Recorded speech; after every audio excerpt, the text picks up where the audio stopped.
We gather today not just to mourn the loss of a father, but to celebrate the life of a man who gave everything he had for his family. My father, Raul. Oh, before they turn off all the lights, I won't read you your wrongs or your rights.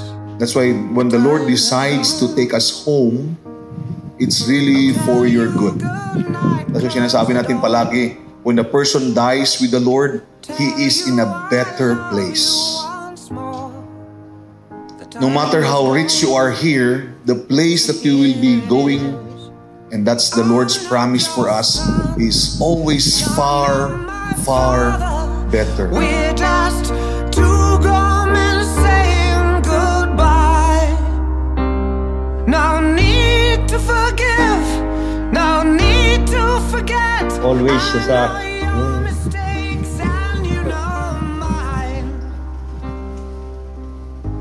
sa tabi ko, kahit medyo pasaway ako, pero nandiyan pa rin siya.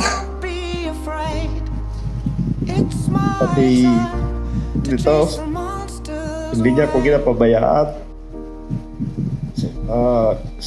Siyang mentor ko, ano ba mga ginagawa? Marami akong natutunan sa kanya. Pero siyang kasabihan na a winner never quits, a quitter never wins. Kaya tuloy-tuloy lang. At ano mga pagsubok, laban lang. Wala na akong body. Kaya salamat. Thank you. Time has gone, so here it is. I'm not your son, you're not my father. We're just two June 10, 2025, last conversation with Daddy through phone call. I was in Davao, sabi pa niya, "Wow, good job. Good job sa atin dalawa kasi okay ang shut up niya. Okay din ang shut up ko."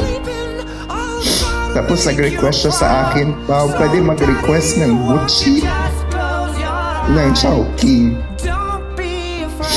Knowing to have a diabetic father and with a chronic kidney disease, sige, Daddy, kain ka ng butchi, pero isa lang. As a nurse in the family, sobrang hirap sa akin na mag-decide sa bawat bagay na kailangan pagdesisyonan. Mahirap pag family member mo na. My grandpa is a loving grandfather. He adored and loved us with all of his heart. He wanted the best for us. His death was surprising for me. Earlier this year, he was just okay, but after our family vacation, he started to feel different, and everything did not go well. But I'm not your son, you're not my father. We're just two grown men saying goodbye. No need to forgive, no need to forget. I know your mistakes and you know mine. And while you're sleeping, I'll try to make you proud. So Daddy, won't you just close your eyes?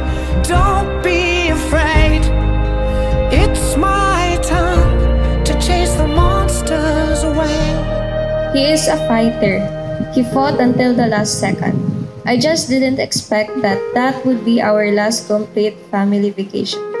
Wala na akong kasamang magkain ng alimango na ilang araw na ginapainit kasi kami lang dalawa ang gaubos. Wala na magtawag sa akin ng Kayla kasi si Ampa lang talaga ang constant na nagkatawag sa akin ng Kayla. Wala na ako kasama magkain tuwing lunch kasi busy ang lahat. Marami akong gustong sabihin pero hindi ko malabas. But I hope he knows that I love him and I miss him. He will always be in my heart forever and ever. I wish the heaven had visiting hours so I could just show up and bring the news that she's getting older Daddy's love wasn't always expressed in words, but in action. Tahimik si Daddy pero mapanganib. Gabi magyaw-yaw pero alam mo na matututo ka. May inis ka pero yun pala ikaw ang magbe-benefit in the end sa yaw-yaw niya.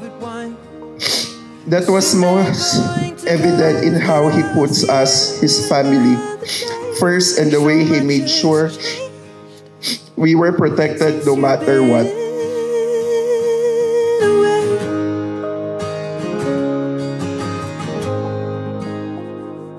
I wish that heaven had visiting hours.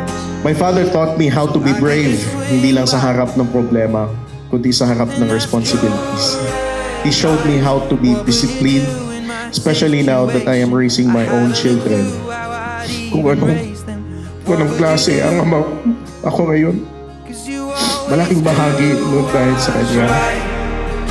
We just took a while until my worries disappeared.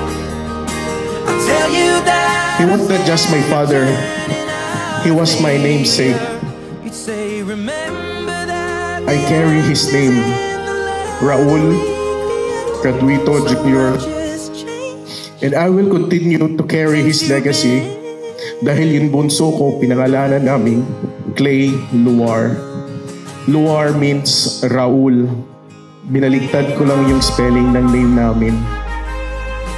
Daddy, thank you sa lahat ng sakripisyo mo, although hindi mo lahat maririnig. Sa lahat ng turo mo, sa lahat ng alaga. Salamat.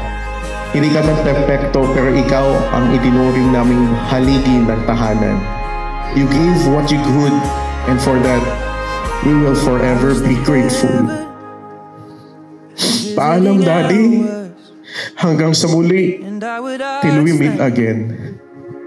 if I could take you home, but I know what they'd say, that it's for the best.